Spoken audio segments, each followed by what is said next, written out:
Now, the other day I put up the first video in this series, my Exploring the Force series, where I basically lay out the fundamental differences between the light side and the dark, which is, quite simply, where one of them, the light, is supposed to represent selflessness, and where their core belief is that someone who always gives will have everything to gain and nothing to lose, which will lead to joy.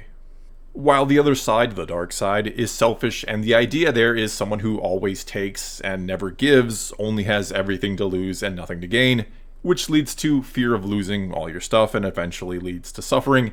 And if you want to see the video where I delve into all that in greater depth, I'll include a link in the description below, but it's certainly not required viewing for this one.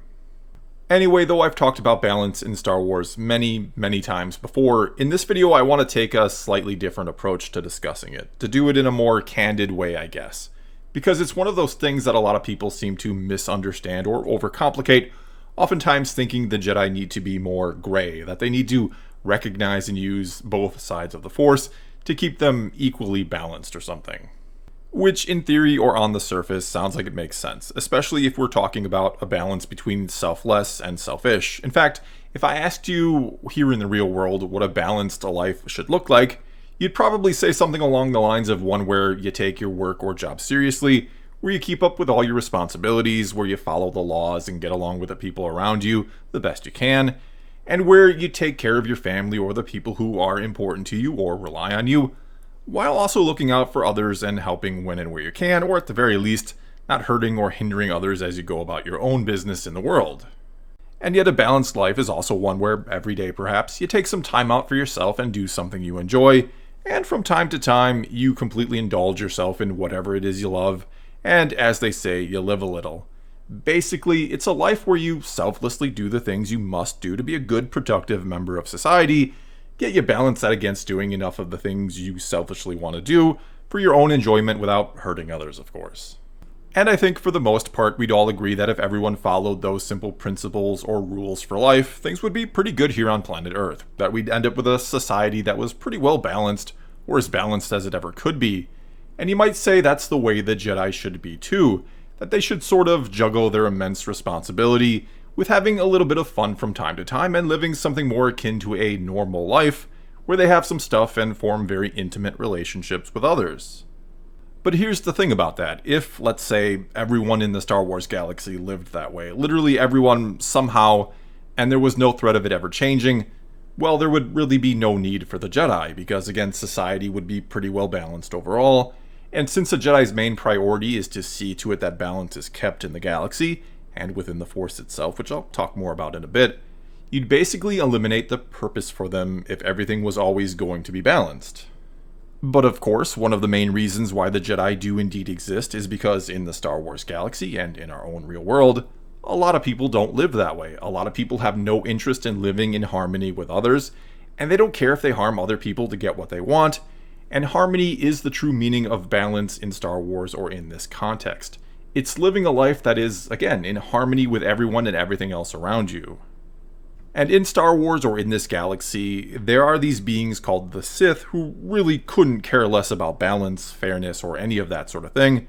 Beings who only care about themselves and seek to rule and control literally everything if they can.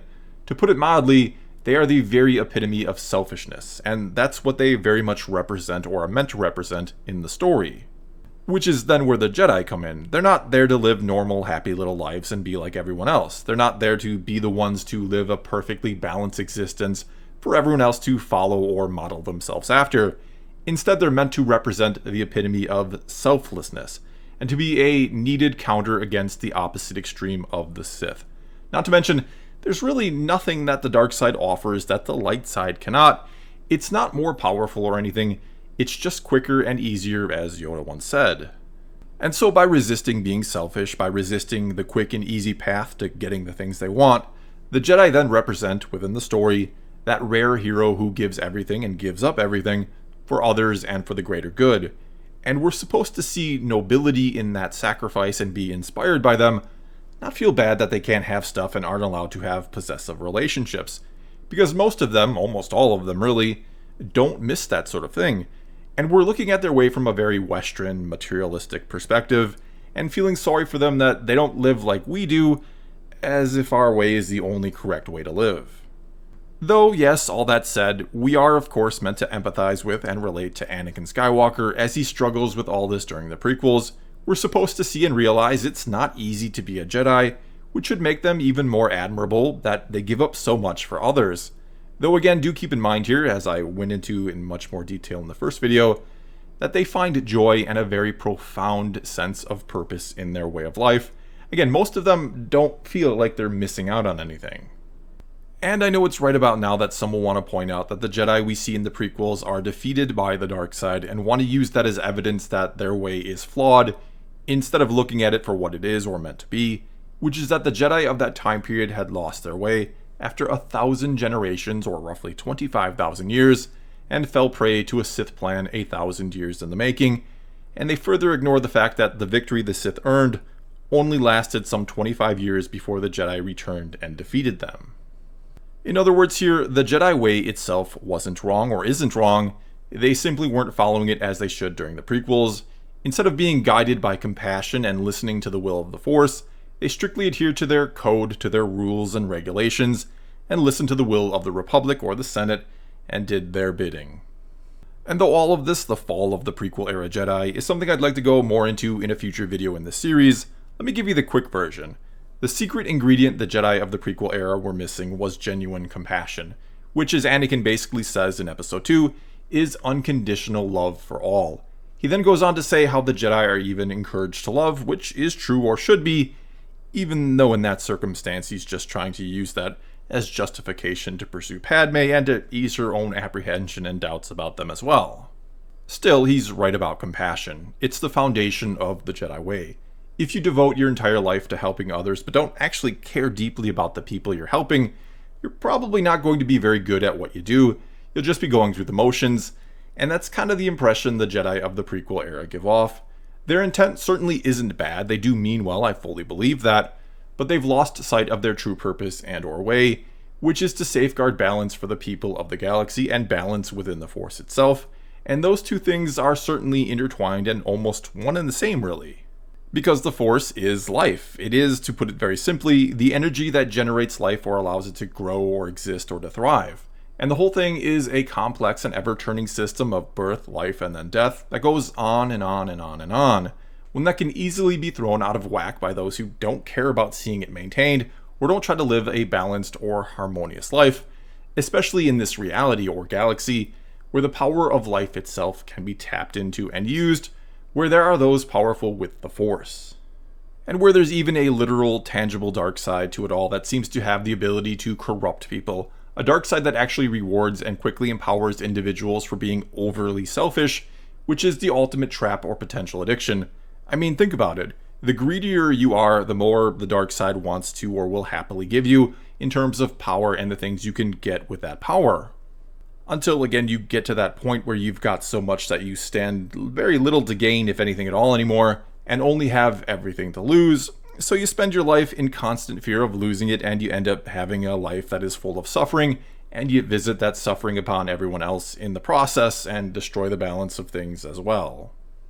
And this is hopefully where we begin to end this strange belief held by some that equal amounts of light and dark, or equal selflessness and selfishness, are needed either in the galaxy itself or is something the Jedi themselves need to maintain.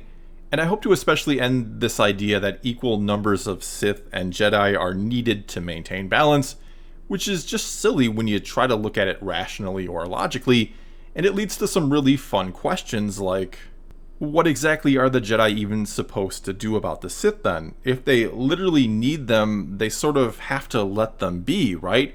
So why do the Jedi exist at all if they can't really do much of anything about the Sith without wrecking the balance? Unless they, have to make sure the Sith don't do too many bad or evil things? Or are they supposed to make sure there aren't too many of them, in which case I'm sure the Jedi really appreciate the rule of two, makes their job much easier.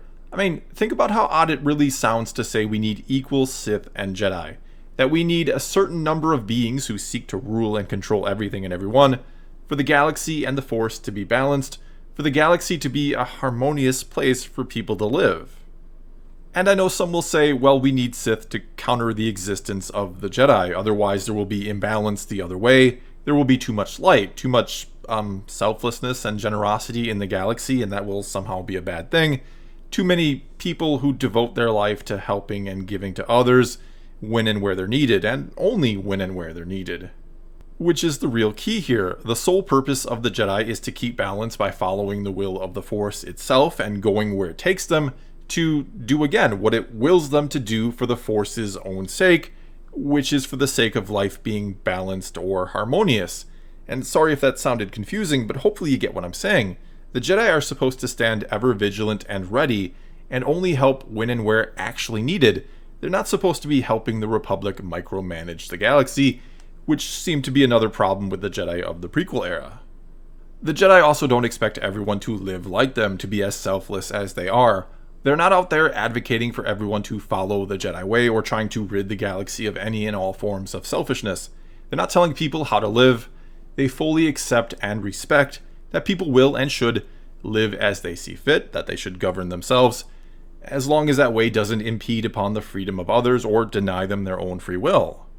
Anyway, to try and sum it all up here, balance in Star Wars is simply harmony. It's simply a system working as intended for the potential betterment of all. It really has nothing to do with equal parts this or that. And for the average person, a balanced life, to put it very simply, is being a good and responsible person that also finds the time for themselves to have some fun without harming others. And the reason why the Jedi don't live this way, why they don't try to balance selfless and selfish, is because they are the ones who stand ready to counter those who would go too far, like the Sith. They are the noble ideal we and the people of the Star Wars galaxy can all look to for inspiration. Well, that's all I've got for this time. Now it's your turn to tell me what you think about all this. What do you think balance in Star Wars really is? What exactly is the purpose of the Jedi? And do you think an equal number of Jedi and Sith are needed? Does that make sense to you? Whatever the case may be, leave a comment below and let's talk some Star Wars. And until next time, thanks for watching.